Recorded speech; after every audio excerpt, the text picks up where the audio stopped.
The air in the cramped guest room was stale, heavy with the scent of laundry detergent and dust.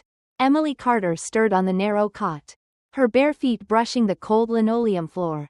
Through the paper-thin walls of the old Massachusetts colonial house, she heard her younger sister, Lily, laughing, a bright, carefree sound that mingled with their mother's syrupy coos.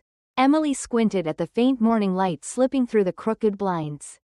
Today was Lily's high school graduation, the day the whole Carter family would orbit around their golden child.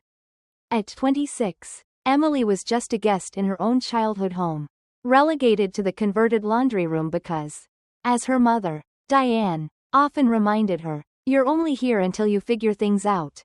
Emily sat up, her back aching from the thin mattress, and took a slow breath.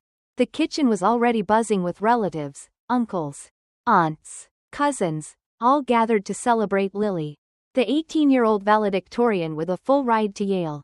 The smell of blueberry pancakes and brewing coffee wafted through the house. But Emily knew better than to expect a plate set aside for her. She'd learned to blend into the background, a skill honed over years of being the other Carter daughter, the one who didn't shine, didn't dazzle, didn't belong. At the breakfast table, Emily clutched a chipped coffee mug, her shoulders hunched as she tried to disappear. Lily, radiant in full makeup and her graduation cap tilted just so, commanded the room with her laughter and quick-witted stories about her debate team victories. Diane beamed, her eyes never leaving her youngest. Without warning, Diane tapped her fork against her glass, silencing the chatter. "Everyone, a quick announcement," she said, her voice dripping with false warmth. She gestured toward Emily, her smile tight and cold. "Our Emily here will be playing the violin at Lily's ceremony today. A little tribute to her sister's big moment." The room froze. Emily's hand stopped mid-air, coffee sloshing in her mug. What?" she murmured, her voice barely audible. Lily snorted, tossing her hair. "You still have that old thing?" Diane's eyes narrowed, her tone sharpening. "It's the least you can do, Emily, after everything this family's given you." Then, leaning closer, she whispered with a smirk, "Let's show them what a letdown sounds like. It might be your last chance to be noticed." The relatives shifted uncomfortably, a few forcing nervous chuckles. Lily's grin was sharp enough to cut glass. Emily set her mug down, her palms clammy, her heart thudding against her ribs. She hadn't touched her violin in over a decade, not since she was 15. Not since everything changed. The memory hit her like a punch. Her father, James Carter, had been her music, her anchor. He'd sit with her in the garage of their old house in Newton, tuning her violin with calloused hands, humming softly as he adjusted the bridge. He'd written a piece just for her when she was 12. A quirky, wandering solo he called Emily's Stream, meant to echo the brook behind their backyard. "It doesn't need to be perfect," he'd say, his voice warm. "It just needs to be you." But when he collapsed in the driveway one crisp October evening, a heart attack stealing him before the ambulance could arrive, Emily's world collapsed too. She was at his bedside when the nurse's words blurred into static. After that, she locked her violin away in its case and carried it to the attic. When Diane found her there, hours later, she didn't offer comfort. "Music doesn't put food on the table, Emily," she'd said. "You're not Lily." From then on, Emily was the leftover, the shadow, the one who didn't measure up. Now, in the passenger seat of Diane's SUV, heading to Newton High's auditorium, Emily cradled the dusty, scarred violin case in her lap. Her fingers twitched, a mix of dread, shame, and something sharper, anger. Maybe. The auditorium was alive with chatter, the air thick with parental pride and the buzz of a milestone moment. Backstage, a frazzled coordinator rushed over, barely glancing at Emily before muttering into her headset, "Special performance by Emily Carter, sister of valedictorian Lily Carter." Diane nudged her forward. "Smile," she hissed. Emily stepped onto the stage, her worn sneakers squeaking against the polished wood. The spotlight was blinding, the crowd a sea of faces, students, teachers, Lily's soon-to-be in-laws. Lily sat in the front row, her lips curling as she mouthed, "Don't mess this up." The MC's voice boomed, a musical tribute for Lily Carter. A few claps echoed, polite but sparse. Emily lifted the violin from its cracked case. The strings were old, the bow fraying at the edges. Her hands shook as she raised it to her chin. The first note came out flat. A wobbly croak. Someone in the back snickered. Diane's face, visible in the crowd, was a mask of smug anticipation, as if she could already hear the failure. But Emily didn't play the generic graduation march Diane had suggested the night before. Instead, she closed her eyes and let her bow find the notes of Emily's stream. The piece her father had written for her. The music started fragile, hesitant, like a child testing unsteady legs. She winced at the off-key start. But something inside her clicked, not confidence, not defiance, but a quiet, stubborn need to be heard. The notes grew stronger, weaving a melody that was raw, unpolished, but alive. It carried the weight of her father's laughter, the ache of 1,000 silent nights, the sting of being invisible in her own home. The auditorium fell silent. No more snickers, no whispers. A tear slipped down Emily's cheek. But her hands didn't falter. The music wasn't perfect, it was better. It was honest. When the final note settled, the room held its breath. Then, a chair scraped. A teacher stood. Then a student. Then another. The applause started slow, then roared, filling the space with a warmth Emily hadn't felt in years. She didn't look at Lily or Diane. She didn't need to. She caught a glimpse of her mother's face, stone cold, jaw tight, before turning away. Clutching the violin, she walked off stage, her heart pounding, not with fear, but with something new, something that felt like waking up. Backstage, in the dim hallway lined with old theater props, Emily crouched behind a velvet curtain, her breath shallow. The violin rested in her lap, its weight both familiar and foreign. Then a voice broke through. "You changed the whole damn room out there." Principal Daniel Harper stood a few feet away, his tie slightly askew, his eyes steady and kind. Emily froze, unsure. He stepped closer. "You okay?" She nodded, unable to speak. He glanced over his shoulder, then back at her. "I overheard your mother backstage. She said this was supposed to be a funny family moment, that you'd be a laughingstock." Her words, not mine. Emily's stomach twisted, but Harper continued. "But when you played, Emily, it wasn't a joke. It was heartbreak." The kids stopped texting. The teachers sat up. "You made them feel something." Emily stared at the violin, her fingers tracing its worn edges. "Why are you telling me this?" she asked, her voice barely above a whisper. Harper crouched to her level. "Because the school board cut 5 minutes from Lily's speech to make room for you. They thought it was a tribute, not a setup. Your mother's notes said, Emily Carter will perform in honor of the graduating class. We assumed it was special." The words landed like a stone. Diane had used the board's trust to orchestrate a public humiliation, banking on Emily's failure. "She played you," Harper said softly, "but it didn't go her way." He stood, smoothing his jacket. "There's a charity concert next month, alumni, donors, the works. I'm putting your name in to perform. If you're up for it." Emily didn't answer right away. Her mind was a tangle of emotions, rage at her mother's betrayal, grief for the years she'd lost, and a flicker of something else. Something that felt like possibility. She nodded faintly, and Harper left her there, the hum of the crowd fading in the distance. As she sat alone, the violin still warm in her hands, Emily felt the weight of the moment settle. She'd been silenced for so long, pushed into corners, told she was less. But today, for 3 minutes on that stage, she'd spoken, and the world had listened. The house was quiet, save for the faint hum of the refrigerator and the occasional creak of the old wooden floors. Emily Carter sat on the edge of her cot in the converted laundry room, the violin case resting beside her like a silent confidant. It was late, the kind of late where the world feels like it's holding its breath. The memory of her performance at Lily's graduation still lingered, a raw, unexpected triumph that had left the auditorium stunned and her mother, Diane, speechless with a clenched jaw. But Emily knew better than to think the victory would last. In the Carter household, light on her was always followed by shadow. The next morning, Emily found a cream-colored envelope slipped under her door.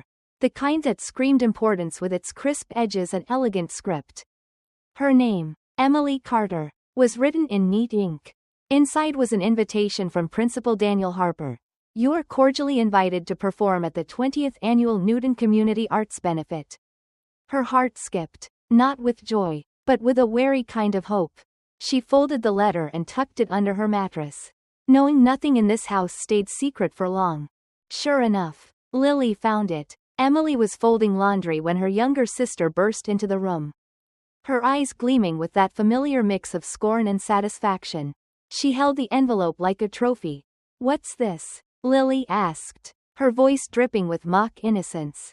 You think you're getting another moment in the spotlight? Emily stayed silent, her hands steady on a faded t-shirt.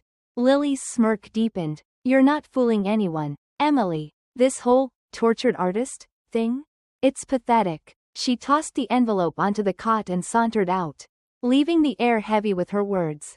Emily didn't respond, but the sting lingered. She knew Lily's cruelty wasn't just petty sibling rivalry, it was a weapon.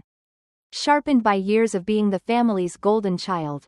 Later that night, Emily sat in the dark, her phone screen casting a soft glow. She dialed a number she hadn't called in years. Ms. Thompson, she whispered, her voice barely steady. It's Emily Carter. I don't know if you remember me. A pause, then a warm, weathered voice replied. Of course I do, Emily, the girl whose violin wept. Emily's breath caught. Ms. Thompson, her old music teacher from middle school, had been the one who saw her potential before her father's death silenced her strings. I want to play again, Emily said. Is there still a chance? Another pause. It's not about chances, Emily. It's about whether you're ready to fight for it. That conversation lit a spark. Emily began sneaking out to the garage after midnight, the violin case tucked under her arm like a smuggled treasure. The space hadn't changed much since her father's days, cracked cement floor, pegboard with rusted tools, a stack of lawn chairs gathering dust. She found her father's old violin case behind a box of Christmas lights. The bow still etched with his initials. J.C. The rosin was cracked but usable. She tightened the bow hair, lifted the violin to her chin, and played. The first notes were clumsy, her fingers stiff, her shoulder aching from years of neglect. But she kept going, night after night, under the flicker of a dying porch light, the hum of the freezer masking her sound. Sometimes the neighbor's dog barked. Sometimes a lawnmower roared nearby, giving her cover. She played scales until her wrists burned, then stumbled through Vivaldi, Bach, even a shaky Debussy piece from high school. Lily noticed, of course. One night, she passed through the garage, her silhouette sharp against the dim light. She didn't say a word, just flashed that same cruel smile she'd worn at 5, when she'd snapped the head off Emily's favorite doll. The next day, Diane poked her head in. I hope you're not wasting electricity chasing fantasies, she said, tapping the doorframe. College apps are done, Emily. Music won't pay your bills. Emily didn't reply. She just tightened her bow and kept practicing. Then came the email. Anonymous. Sent to the Newton Conservatory's admissions board. Subject: fraudulent claim by Emily Carter. The words were venomous. This student has fabricated a connection to James Carter to gain sympathy and secure a performance slot. No documentation supports her so-called talent.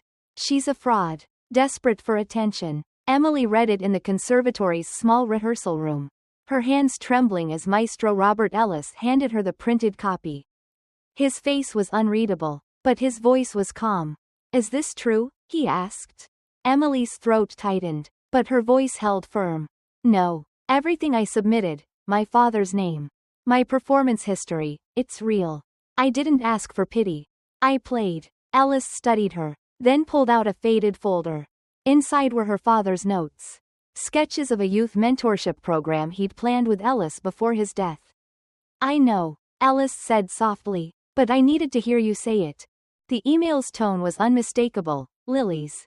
Only she called Emily's music a sympathy grab. A pathetic bid for relevance. Emily didn't confront her sister. Instead, she poured her pain into something new. A blog. Unstrung melodies. Anonymous and raw. She uploaded a clip from her graduation performance. Then another from a late-night garage session. Maestro Ellis's voice faintly audible. Yes. Right there. Hold it. She wrote about grief. About playing for no one. About finding truth in sound. No hashtags. No self-promotion. Just her heart. Laid bare. Within days. Views climbed. Comments trickled in. A violinist from Michigan wrote, "This made me cry. It's real." Another, "Don't stop. Please." But Lily wasn't done. She found the blog, pieced together the clues, and exposed it. Screenshots flooded Instagram. Her captions twisting Emily's words. Tortured girl fakes pain for clout. Uses dad's death to scam a recital spot. The comments were brutal. She doesn't even own that violin. Her sister said it's a family heirloom she stole. Emily's stomach churned. But she didn't delete the blog. Instead, she posted a photo of a receipt her father had tucked into the violin case. Dated months before his death. To Emily.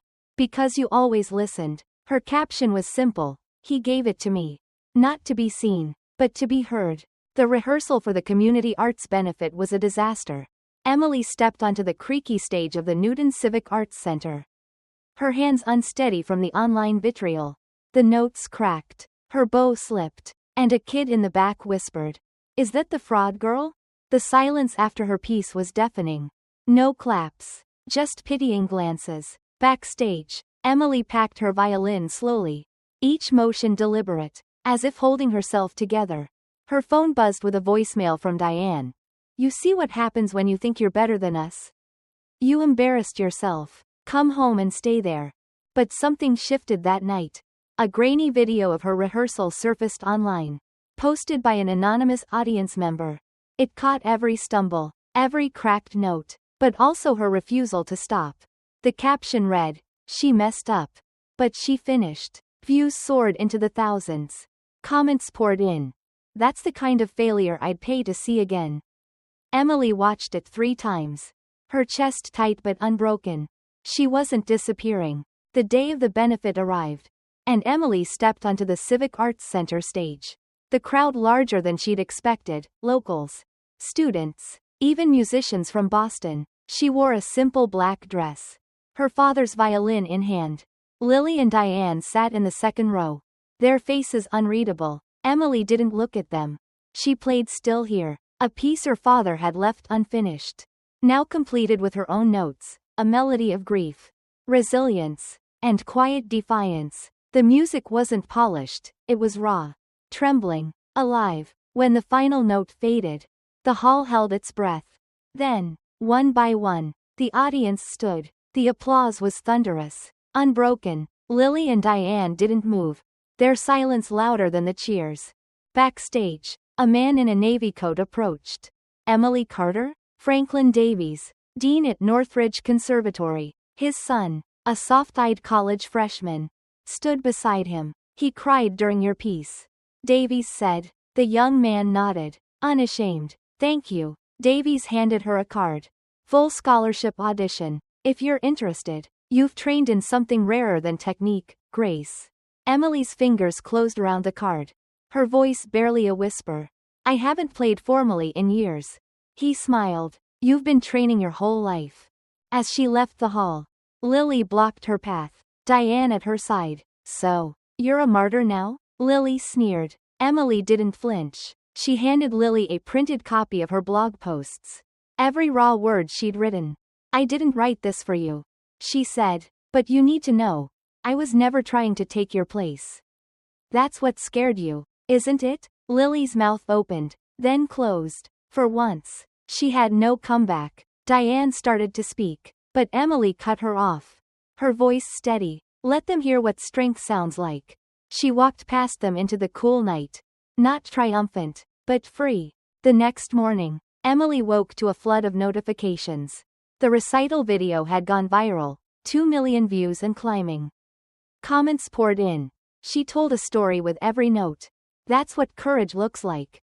An email from Northridge arrived, offering not just a scholarship but a mentorship role.